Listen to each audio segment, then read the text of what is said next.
Broadcasting live. It's America's longest running talk show on computers. It's Computer America, bringing you the biggest names in technology with guest interviews, new products, and your emails. Listen live at computeramerica.com on any device around the world. Email the show at live@computeramerica.com or find us on social media. Be sure to check out our website for contests, giveaways, show notes, live video stream, podcasts, and more. You're listening to Computer America.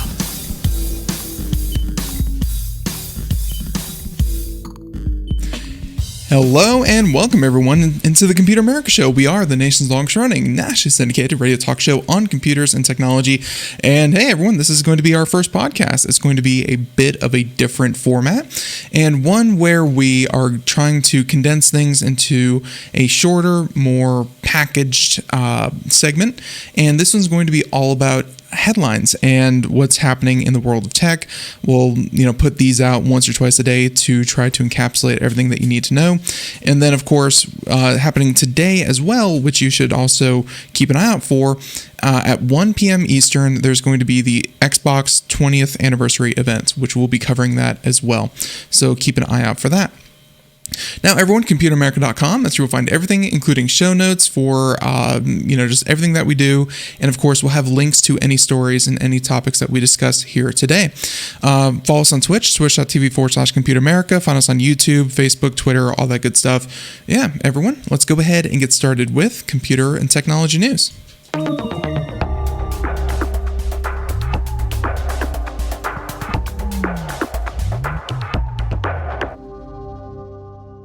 All right, so I think that for our first story we're going to do, and again, we're going to try to keep this nice, short, and sweet. We have a couple of things from the world of NFT and crypto. We might include that in the end just to, do a big feel-good story. But hey, speaking of NFT and crypto, check this one out. This has to do with Bitcoin, and that's the big one. The one that everyone really pays attention to, and Bitcoin's code. It has an upgrade. It's the first upgrade since I think it was like 2017. And the problem with Bitcoin is because you need a unanimous, or as close to a unanimous consent as you can get within its different shareholders and stakeholders, and they can vote depending on by how much Bitcoin they actually own. It's you can see how, especially over time, it's going to be harder and harder to reach these consensuses and harder to really affect the underlying technology that is Bitcoin. But they did it, and this one is called Taproot, all one word, and it was implemented earlier November 14th. The update improves both privacy and security for complicated transactions through new signatures that would make them look like any other exchange. There you go. Said that would-be thieves or snoops should have a harder time recognizing when an unusual transfer is taking place. You can really imagine why some of the largest stakeholders in Bitcoin would, welcome this change, and all the easier to hide the transactions. Many times we've mentioned this about cryptocurrency and Bitcoin in particular. The blockchain is not private. The blockchain is public. Anyone can look at it. And even if there's not a particular name associated with a Bitcoin wallet, you can say that you can actually track, that this wallet was sent this much Bitcoin, and then that wallet sent it to there, and you can actually track maybe not the individual particular Bitcoin, but at least the amounts are tracked from one person to another, and anyone can actually look at those. To really highlight this, you can just go to, so you can go to blockchain.com, and it's a nice little infographic. If you're watching the video portion, you can see all the different transactions, hundreds of thousands of transactions happening, millions of Bitcoin being transferred. And yeah, even in real time, you can see that, 300,000 was just transferred, $2,000, $35, $45,000. Amounts of all kinds. You can see them in real time. Again, this update should mean that seeing, really tracking these transactions should be much harder to do. Look at that, 2 million, 1 million, 1 million. Lots of big money moving. Anyways, So the Taproot update should also change the Bitcoin's network scaling by dropping the existing cryptographic system. It might be easier for the cryptocurrency to handle demand. Clearly, there's a big issue, and until they work out all of the issues with until they work out all the issues with the environmental impact and how much electricity the blockchain uses, it's still really hard to get behind it, but still, everything from El Salvador, the country trying to make it into an actual currency, and more businesses trying to accept Bitcoin. Transaction speeds need to go down. The ability for people to pay with this needs to increase. And by and large, this is this is a good update. And again, clearly a rare update to the underlying technology that is Bitcoin. So there's story number one. Story number two. Well, maybe if you're a Bitcoin millionaire, maybe you wouldn't care unless you're a Bitcoin millionaire. Gucci, you know the one. They make shoes and purses and stuff. Gucci made an Xbox Series X for the 1%. So if you have a spare $10,000 and maybe that's what it's going to take to get your hands on a next-gen console. Well, $10,000 later, Adidas isn't the only one with cross-promoting with Microsoft, and for the 20th anniversary, they have a special edition Xbox Series X that comes in its own carrying case, has its own branded controllers, and has its own design, of course the Gucci design, printed across the Xbox Series X case. And it's all available to you for simply $10,000. Of course, it will also come with the Xbox Game Pass Ultimate in case you were worried. So, hey, you're shelling out $10,000. They're going to include the $40 a year membership free. You're welcome. As you might imagine, the package is an exercise in branding. Gucci has laser etched the iconic rhombi design.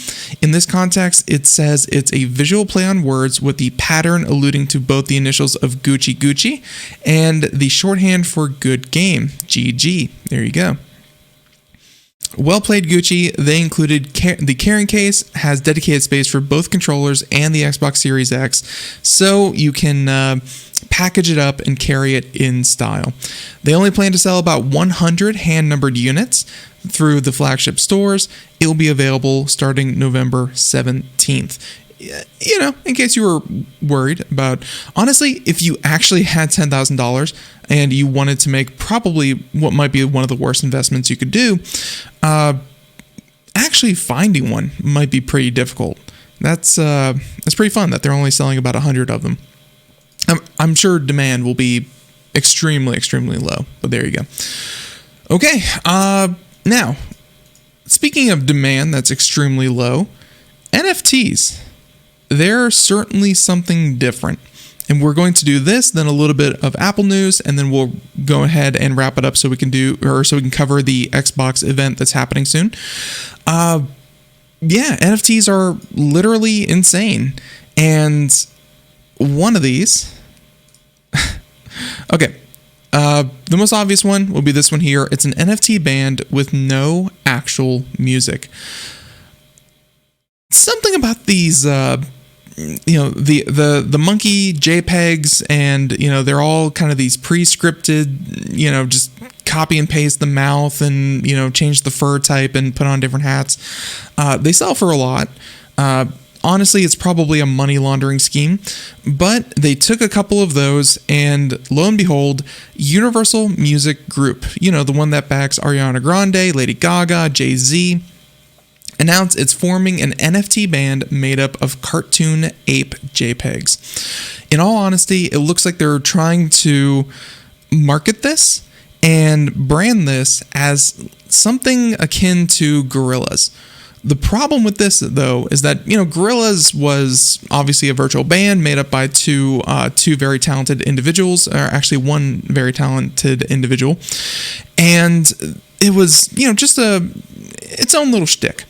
And this one, though, it's all shtick with no music. It has yet to actually, release any kind of music. and it's produced no music, and it's unclear what kind of band it will be.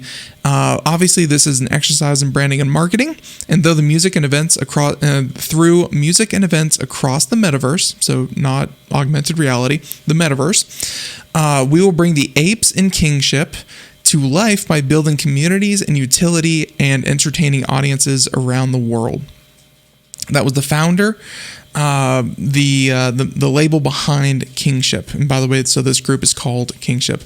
Ladies and gentlemen, just the way that they talk about it reminds me a lot of the scams that are perpetrated all the time by NFT peddlers. It's really something just out there. So for what it's worth, even some of the crypto community seem to be eyeing the Kingship warily, saying it's an awful idea. Someone else mentioning that it is all shtick. And so obviously, if Kingship fails to take off in any meaningful way, it may well be another nail in the coffin of JPEG collectibles. The technology underlying NFTs is interesting, but using it to generate crappy images of lions and apes that go on to lead digital lives as musicless band is the worst possible use of it. NFTs are getting more and more traction, but luckily it's traction as in, what the heck is an NFT? Why are they so stupid? Because people see these, these insane prices for $340K for this fake one, or $1.3 million for this clip art of a rock. Not Banksy. It was started with a B as well. It's like Blimpy or something. This other gentleman sold one for $69 million. I mean, it does seem like the high art world. It does seem like a scam, and it does seem like money laundering. But NFTs are insane. And what better way to highlight that than by, well, right-clicking and downloading them. Someone generated a JPEG using meta images. And if you've never seen this, it looks like a really low resolution, blurry image of something. But it's using a bunch of NFTs to actually create a picture of someone's mouse, right-clicking someone's mouse, and it's made up of 10,000 NFTs. So if you were to actually go to this tweet, this image, and someone actually took, let's see, I think I can throw this up here. If you're watching the video portion, you can see it there. And if you zoom in, let's see, that didn't work. Yeah, so each little individual pixel of this image are these really crappy NFT lions made into a mosaic of a person right-clicking. So obviously the right click has become a potent symbol among NFT critics as it signals a negation of the basis of NFTs, which is that an entry on a digital ledger means you can own a JPEG even metaphorically. NFT investors have coped with this by trolling by dubbing right clicker mentality as a mindset of someone who doesn't get their ledger entry is still worth potentially millions of dollars. Yeah, this idea that just because some website says that you own it doesn't mean that everyone has to agree that it's worth something. I mean, I could, on Computer America, I could have my own segment or my own page on the website that says that you own this particular JPEG. Doesn't mean it's really worth anything. Yeah, so there you go.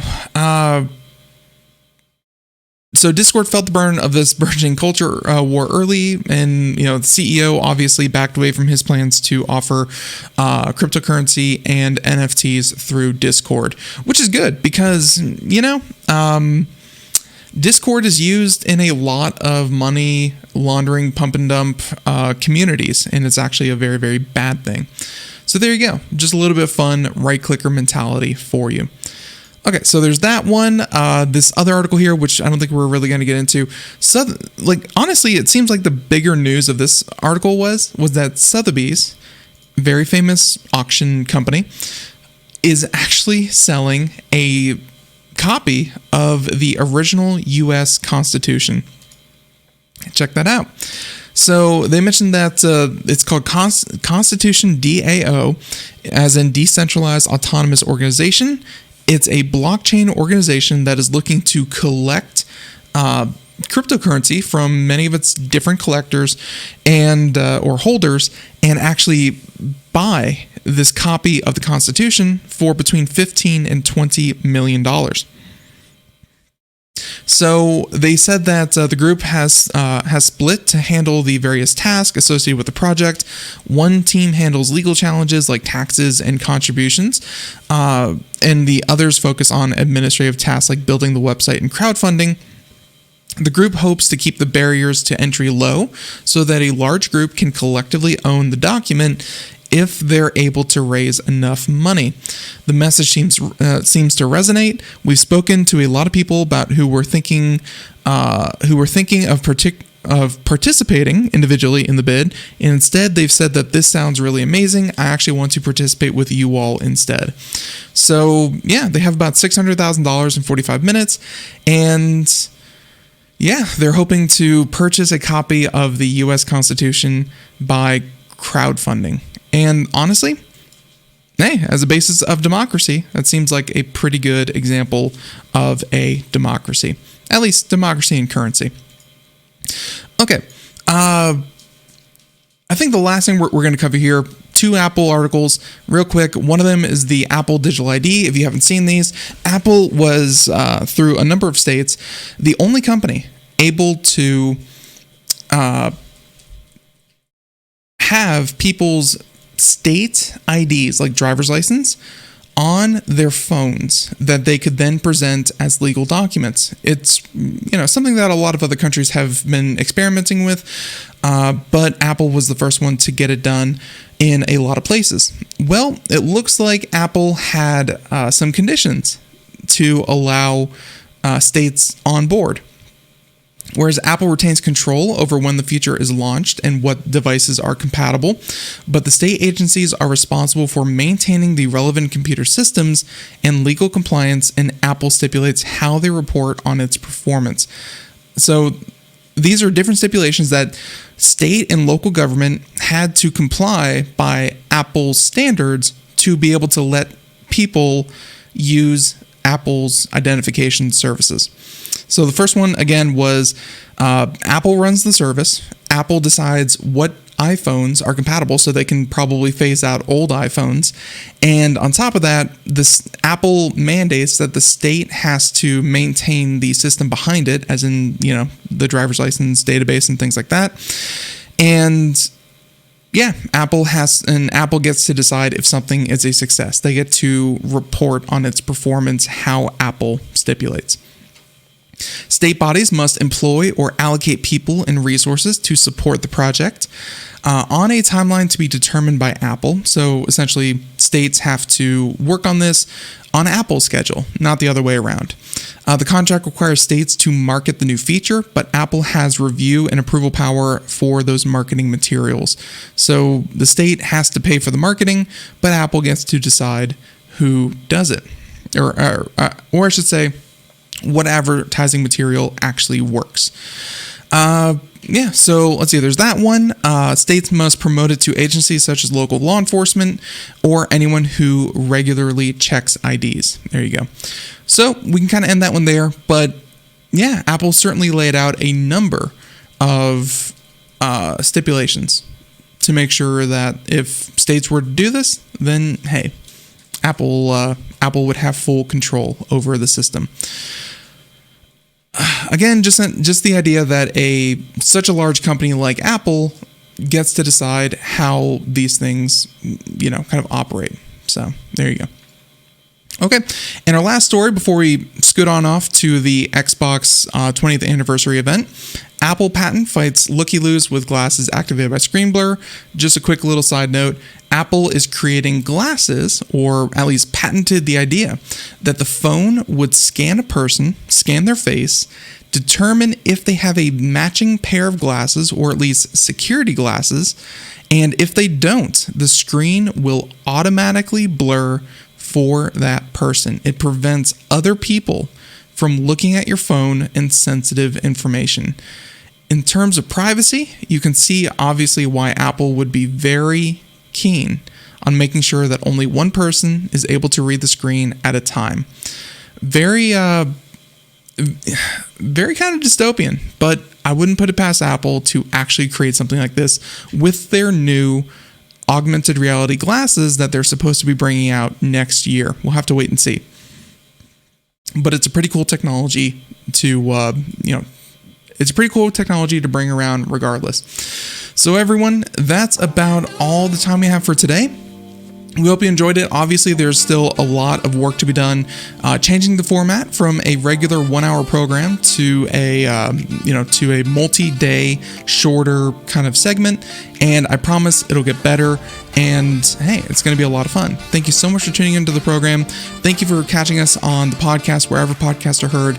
Check out our website, computeramerica.com, twitch.tv if you want to see more live streaming content. And everyone, until next time, have a great day. Thank you so much. Bye-bye.